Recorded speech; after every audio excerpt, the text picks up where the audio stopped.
Ladies and gentlemen, this election is for our state. This election is for Queenslanders.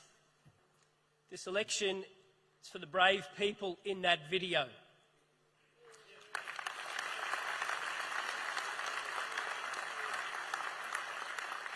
They are the reason we are here today. They are the reason we must change government in October. And we will do it with the right plan for Queensland's future. To our guests, I am so grateful you've allowed us to share your stories and drive change. And that, friends, is what's important. This election and the focus of all of us in this room. There will be other elections on other issues. But the battle lines for this election have been drawn. And the question Queenslanders must answer is, after a decade of a Labor government, are things better or worse when it comes to youth crime, to health, to housing, to cost of living? And who's got the right plan for Queensland's future? I want to start on the Queensland health crisis, the one that cost Lauren, her dad, Wayne, 43,439. That's the number of ambulance hours lost in the first quarter of this year, higher than ever recorded in the first quarter. 60,038, that's the number of Queenslanders on the elective surgery list. 289,960, that's the number on the waiting list to get on the waiting list. And 45.5% ambulance ramping. Triple what this government had when it came to office, the highest ever recorded in any Australian state or territory, and the fourth health minister said by now to be under 30%. It keeps getting worse. That's a lot of reasons to change the government. And our solutions we put on the table: better resources, better triaging, putting doctors and nurses back in charge, and within 100 days of a change of government, Queenslanders will see in real time what is happening in their hospitals to drive the change they deserve.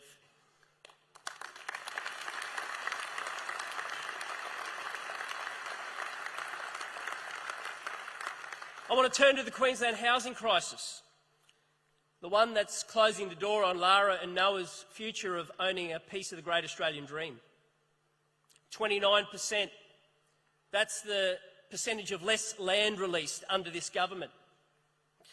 We're the only state that's gone backwards when it comes to community housing in the last decade. There are 43,782 Queenslanders on the social housing waiting list. That's a lot of reasons to change the government. And during the budget reply, I outlined our plan to heal this crisis, and it focuses on supply. And do you know what it starts with? Abolishing a tax.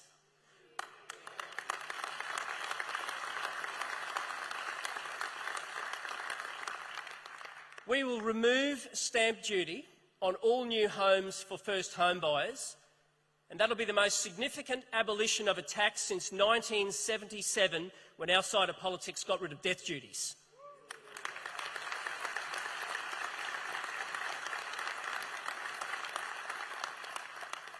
1 million new homes by 2044, embedding infrastructure targets in our regional plans, a multi-billion-dollar fund to ensure that the lifestyle of those who live here will be protected and we can grow to get young people into the market. We spoke about a shared equity scheme with a difference. Lower percentage of state ownership, higher thresholds to make sure that aspirational Queenslanders without the backing of the bank of mum and dad can get into the market. We spoke about removing a ridiculous provision that means that a young person who goes into their first home is not able to rent out a room, otherwise the government will tax them. Heaven forbid. 10,000 new community homes working with the faith-based sector won't cost $1, just a change in regulation that this government's not willing to do because it doesn't align with their values. And every single cent of the Housing Investment Fund will be used to deliver new supply to make sure that we address the issue facing struggling Queenslanders. Can I turn to the Queensland cost of living crisis? The one that's ensured Matt and Emily have to make tougher and tougher decisions around their kitchen table. 19.9%. That's the last yearly rise of Queenslanders' electricity bills, 3 times the national average. In the last quarter, we were the only state that went upwards when every other state had a reduction. And do you want to know what's unique to Queensland? Well, aside from a very bad government, our major power plant has been offline for more than 1,000 days. And my commitment to you is a maintenance guarantee. We're going to get that coal-fired power station back up and running, and we are going to drive down costs for Queensland businesses and homes.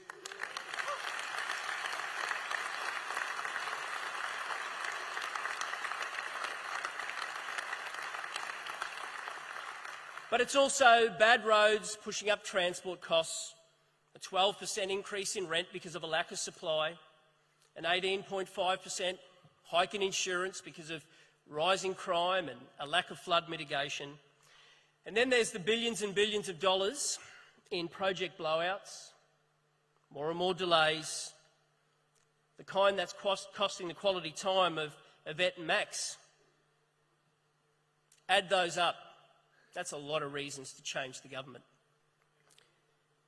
And the Queensland youth crime crisis, the one that cost Russell and Anne, their son, their daughter-in-law, their unborn grandchild, 289,657 victims in a calendar year.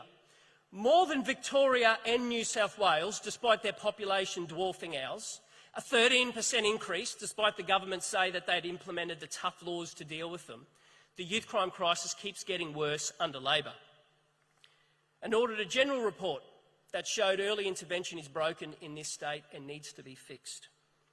Friends, the youth crime crisis has changed the way Queenslanders live their life. Our faith in the safety of our community has been shaken. The conversation about where to leave your keys in your house, that is not normal. The conversation about whether a road is a known hotspot for hoons or stolen cars and which way to drive to work, that is not normal. The conversation about which car park is safer at a shopping centre is not normal. And yet these are the conversations that people are having right across the state. The Queensland youth crime crisis undoubtedly has its origins back to 2015 when this government proudly boasted about watering down the laws. Victims are calling for change. Queenslanders are calling for change. And if elected in October, there will be change. If government changes by the end of the year, the Making Queensland Safer laws will be laws.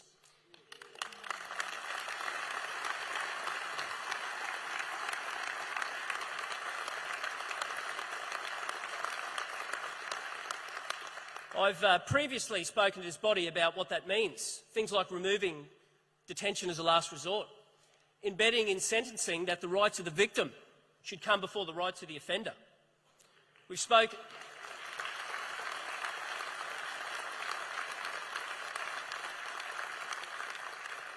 spoken about making sure the Child Safety Department have the resources at the front line, that Resi Care, kids in state care, have some hope, some discipline and structure in their life. We've spoken about early intervention and what that looks like. And we've spoken about resources and the laws for police to do their job, to make sure that we can attract the best, but also retain those wonderful men and women who wear blue uniforms, and to ensure that that thin blue line doesn't keep getting thinner as it has. But today we lay the next plank in the Making Queensland Safer laws. Victims must come first.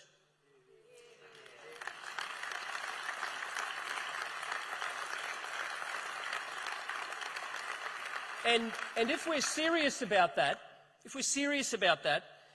that means consequences for those severe crimes must be severe enough to act as a deterrent in the first place. Today I announce we will restore consequences for actions for young criminals. Adult crime, adult time.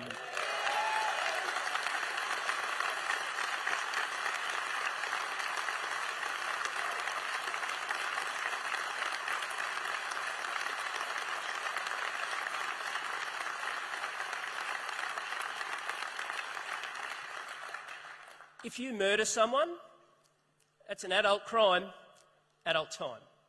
If you wound someone, adult crime, adult time. If you violate the sanctity of someone's home and you break in and rob them, well, adult crime, adult time. Other initial offences will include manslaughter, serious assault, grievous bodily harm, dangerous operation and unlawful use of a motor vehicle. If you make the choice to commit adult crimes, you should know we have made the choice to ensure there are consequences for that behaviour.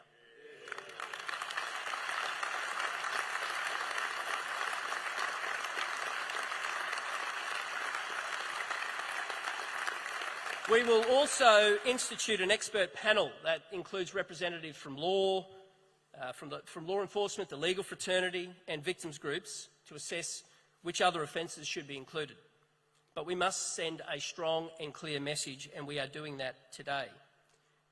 The generation of the repeat untouchables must end. This is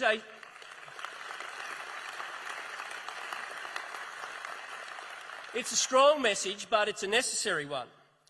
The Premier recently criticised me for committing to lower youth crime and lower victim numbers and said it could not be done. It might be his attitude, it is not mine. When his government removed consequences for actions, they created this generation, and it appears that everyone but the Premier understands that if the laws are weak, more crimes will be committed. The young crims know this. For a number of crimes, when a young person turns 18, they stop offending. They know that depending on which side of 18 they are, there will be different consequences. Take robbery, for example. In 22-23 financial year, youth offenders committed 1,347 offences, whereas 18 to 24-year-olds committed the same offence 475 times. That's a 65% decrease in the offending rate after 18. For unlawful entry with intent, it's a 71% decrease, with youth offenders responsible for 6,857 offences compared to 1,979 committed by 18 to 24-year-olds. Punishment does matter. Consequences for actions does matter. We must send a message: if you do the crime, you will be punished. There will be some who say these laws are too harsh. To them, I say, just as a lack of consequences caused an increase in recidivist offending, tough consequences will drive that down. But as I always say, detention is only part of the story. And the state government is failing young offenders at both ends of the spectrum. Having been forced to take over the supervision of these children, the government must do its best to make sure that that long process of reform to instil consequences for actions and respect authority goes all the way through. It starts at sentencing, is developed during detention, and under an LNP government will continue on re-entry to society. When a government places a young offender in detention, it has a duty to make sure it does everything possible to stop that young person coming back in there. Today I announce an LNP government will roll out a 12-month post-release plan for every child released from detention. Every single child.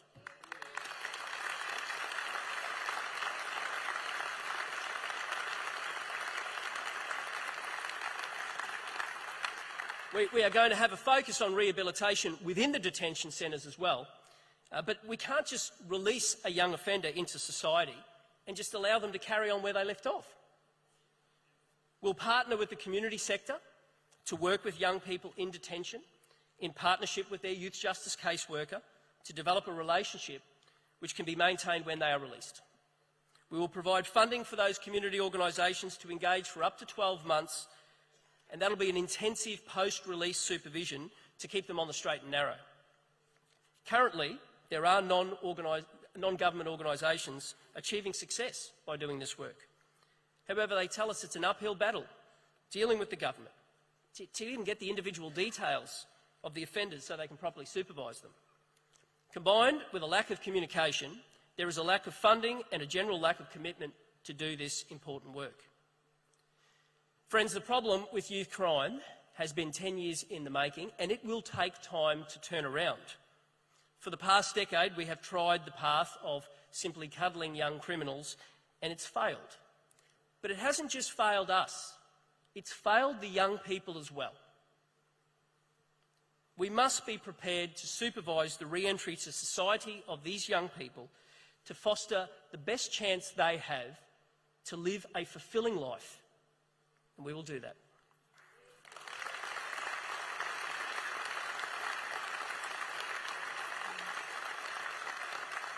Friends, the task of changing government and returning hope to Queensland is not for one single person. It's a task that can only be achieved by a movement dedicated to improving the life of every Queenslander. There are many parts to that movement. I want to thank Lawrence and indeed the Secretariat staff for your structure and support you have given us. Lawrence, you have sacrificed a great deal to take on this role, and every single one of us are deeply thankful for it.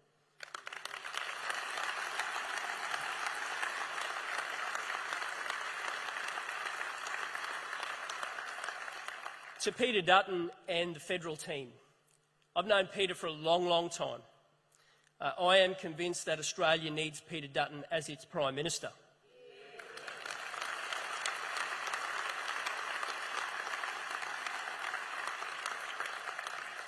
And can you imagine the prospect of a Queensland Prime Minister and a Queensland Deputy Prime Minister being able to do great things?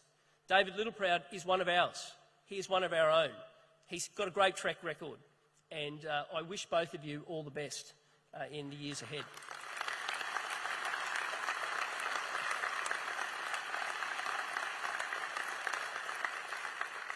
To Adrian and your team, what a formidable force. What an example of what a modern political movement can achieve. We are so proud of the city that you run, the organisation that you lead, and your continued success in City Hall. Thank you, Adrian.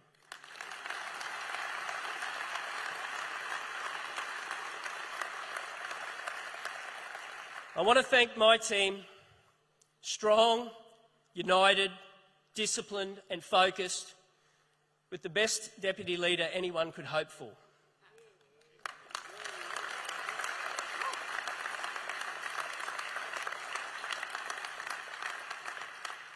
When I first stood before you, I spoke of the need to ensure we became the best grassroots political movement in the nation.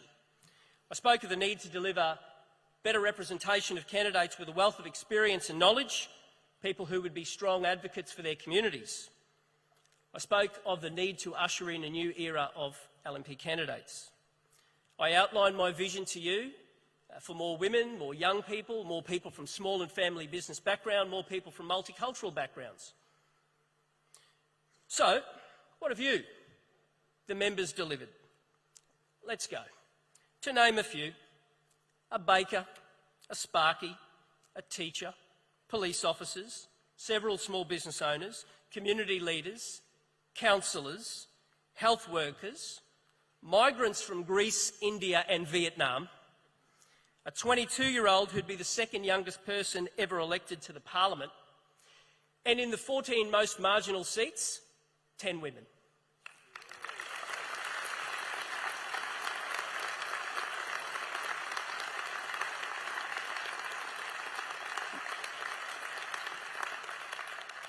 Not through quotas or factions, but because of you, brilliant Queenslanders called to serve by you.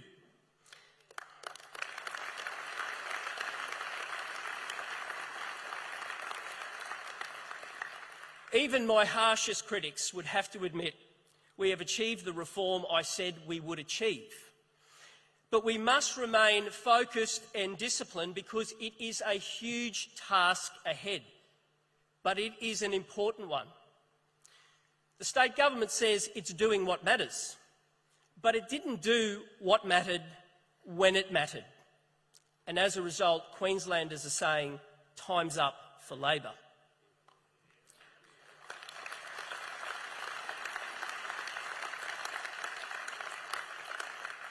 And that leads me to my final thank you to you, the members. Thank you for what you do for our movement. With your mind, with your time, with your finances. Thank you. I've been coming here for nearly a quarter of a century, and I don't remember a crowd this big. Sue tells me we got 940 in the room. Well, I've done a quick calculation, and I can tell you that is 939 more than will be joining Stephen Miles at the Labor Party conference this year.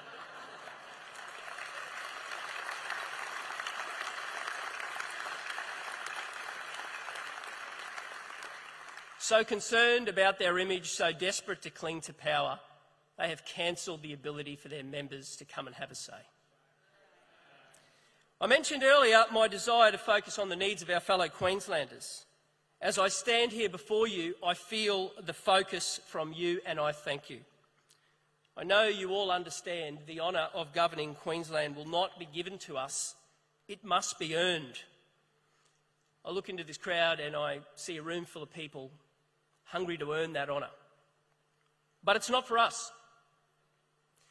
This election is for those industries under siege because of regulation and taxation instability. It's for the small businesses clinging by their fingertips. It's for those waiting for an ambulance that's just not coming because the hard-working paramedic's stuck at the end of the ramp. It's for those struggling to pay the rent or get into their first home. It's for those stuck in traffic or the ones who never make it home because of the road conditions in this state. It's for the young girl cowering in her cupboard because teen thugs are running through her house. It's for Lara and Noah, for Wayne, for Sandy, for Yvette and Max, for Matt, Kate and Miles. It's for the future of Queensland. It's time for a change, and we have a plan to deliver it. Thank you, ladies and gentlemen.